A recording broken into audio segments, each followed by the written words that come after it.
Let's get this out of the way early. There are a lot of reasons why a game studio might close. Sometimes studios simply run out of money before their game can be finished. Development costs are too high, a recession eating into capital, or just mishandling money. But that's not what we want to focus on today. What we want to look at is studios owned by some of the richest corporations in the world who get shut down despite having more than enough money to keep them up and running.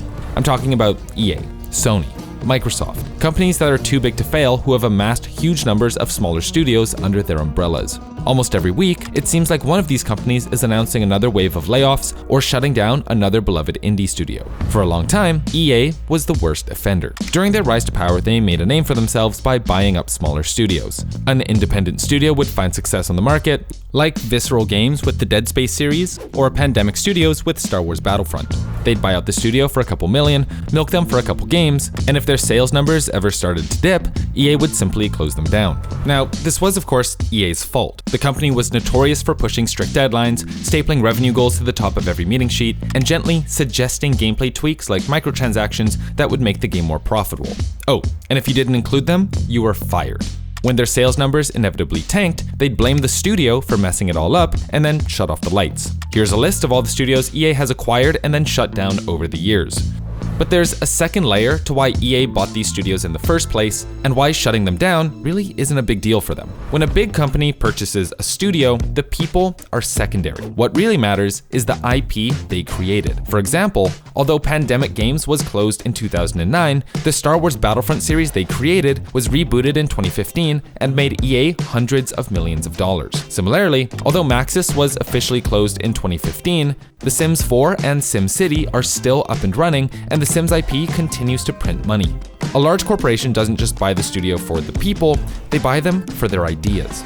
Westwood Studios, the team behind the legendary Command & Conquer series, is a perfect example. They were one of the biggest names in gaming in the 90s and were purchased by EA in 1998. After putting out a few rock-solid games, EA decided the RTS genre wasn't doing it for them and decided to shut the studio down. However, they retained the Command & Conquer IP and continued putting out CNC games via EA Los Angeles throughout the 2000s. When that well eventually dried up, EA put together a new studio called Victory Games in 2010 to try and put out a free-to-play Command & Conquer game. But that project was such a complete and utter failure that the studio shut down a year later, making Command & Conquer the only game on this list to shut down two separate studios.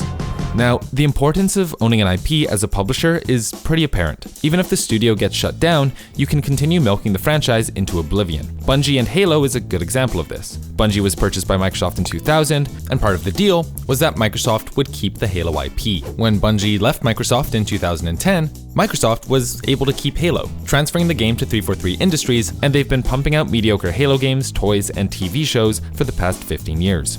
Another example came in 2014, when Microsoft acquired Mojang, the creator of Minecraft, for $2.5 billion. At first, people were shocked. Why would Microsoft spend so much money to buy it? But Microsoft saw more than just a game. They saw an opportunity to build an empire.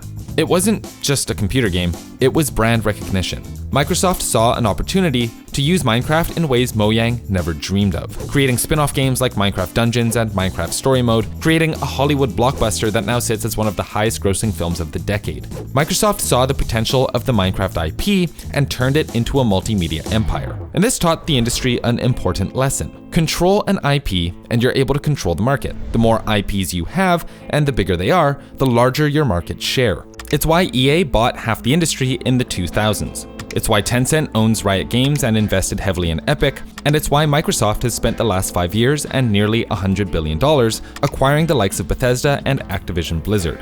Control is the name of the game. And here's where things get kind of weird. On one side of the coin, owning a bunch of studios can earn your company a lot of money, especially if those studios are making hits. But on the other side of the coin, owning these studios also denies your competitors the chance to make any money off of them. When you buy a studio, you're not just earning this piece of the pie for yourself, you're making sure your opponents can't take a bite of it. Sometimes it's more important to starve your competitor than it is to feed yourself, an idea which has made companies like Microsoft do some really weird things in recent years, such as buying game studios with the sole intention of shutting them down. It sounds outlandish, but stay with me for a second. Picture this. You own an art museum. It's a small museum that specializes in Renaissance art and attracts people from all over. Business is going well, but in an effort to attract more visitors, you're always looking out for beautiful pieces to add to your collection. Unfortunately, there's another, bigger museum down the street. They specialize in Baroque art. So while you're not looking to buy the exact same paintings, you're still technically competitors. Well, this big museum realizes that if they buy up all the Renaissance art that comes up on the market, they can prevent you from getting them and growing your museum. Eventually, as inflation continues to go up, your museum will be unable to keep up and you'll be forced to close. But here's the messed up part. That other museum doesn't put the paintings they buy on display. They don't even hold them in storage. They just take the paintings out back and burn them, throw them in a pile, pour some gasoline on, and watch it go up in smoke. If they destroy every Renaissance painting that comes up on the market, they can slowly choke you out until they're the only museum in town. This is what Microsoft has been doing over the past few years with game studios. An independent studio will show promise, they'll buy them out for a couple $1 million, and then, after they release a game, they'll shut them down. On the surface, it looks ridiculous, but apparently it's purely strategic. They don't sell the studios, because that would be giving talented individuals to their competitors, so they force them to disband so no other company can come in and scoop up the pieces. In this late-stage capitalistic hellscape we find ourselves in, the goal of every company is to reach a monopoly. And it's just as important to weaken your opponents as it is to make yourself strong. The moment that showed just how ruthless Microsoft is in this regard came in 2024, when they announced a wave of layoffs and studio shutdowns that had everyone scratching their heads. When Microsoft acquired ZeniMax in 2020, they incorporated Bethesda and a slew of other companies into the MS fold. One of those studios was Arcane, responsible for the game Redfall. This game was a total flop, so no one was really surprised when they announced in May 2024 that they were shutting down the studio responsible for it. However, in that same announcement, Microsoft announced they were shutting down another studio, Tango Gameworks. This announcement came as an utter shock to everyone. Tango Gameworks was the team behind Hi-Fi Rush, widely regarded as one of the best rhythm games in recent memory. It was, by all accounts, a resounding success both critically and commercially, recording more than 3 million players and earning multiple awards for sound and music. So when Microsoft announced they were shutting the studio down, people were outraged. One of the things Microsoft had been vocal about in recent years was allocating resources to smaller projects in order to win more awards. No Microsoft studio had ever won a Game of the Year award, and it was something that they wanted to focus on moving forward.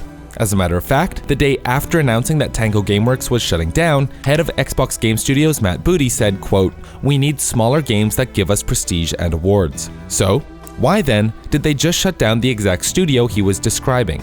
Small? Check. Prestige? Check. Awards? Check. And they still shut them down. This tweet from game manager Kazuaki Igashira says it all. Not enough? It's implied that the decision to shut down Tango Gameworks had to do with their CEO, Shinji Mikami, leaving the company in 2023. However, a lack of concrete statements and conflicting accounts led to an uproar online. To this day, we don't know the full story. Thankfully, the studio was purchased by Krafton, the publisher of PUBG, and as of June 2025, are now working on a new action game, hopefully one that they can rub in Microsoft's faces. Still, the decision to shut down studios like Tango Gameworks usually doesn't come directly from directors like Matt Booty. Guys like him are often pressured by other execs who are focused not on making games, but on pleasing shareholders. Studios often close because it just looks good on paper. Every quarter, business reports are sent out to company shareholders. That's not people who work at the company, but people who own stock in the company. These people love it when there's growth, when the line graph ticks upward and the report uses words like record profits and crushing our competitors. When a studio puts out a game, they have to at least recoup the cost of development before this line graph can start going upwards. Failing to do so puts them in the red, which does not look good on a quarterly report. So, in order to make it up to these esteemed shareholders, studios that fail to make money are often shut down, and the salaries of all the ex-employees can go to helping the line graph tick upwards again. When all is said and done, the shareholders can relax knowing their investment is safe thanks to the 200 people that are now out of a job. Other times, companies start to take off and go through a massive wave of hiring in order to keep up with demand,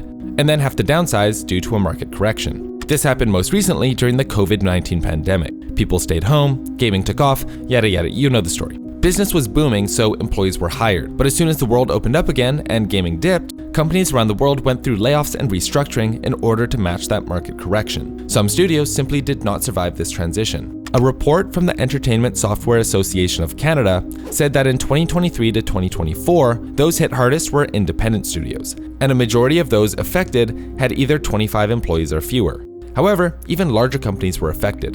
In 2023, BioWare's studio in Edmonton laid off 50 people, and Behavior Interactive laid off 95. Since then, layoffs and restructuring have swept the industry. Ubisoft, EA, Microsoft, Sony. Everyone is downsizing and letting people go. Working in gaming was hard enough already, but the lack of job security nowadays makes it feel more like a dice roll than it ever has before. The state of the industry today calls into question the way we think about game making. Nowadays, video game budgets regularly exceed $100 million.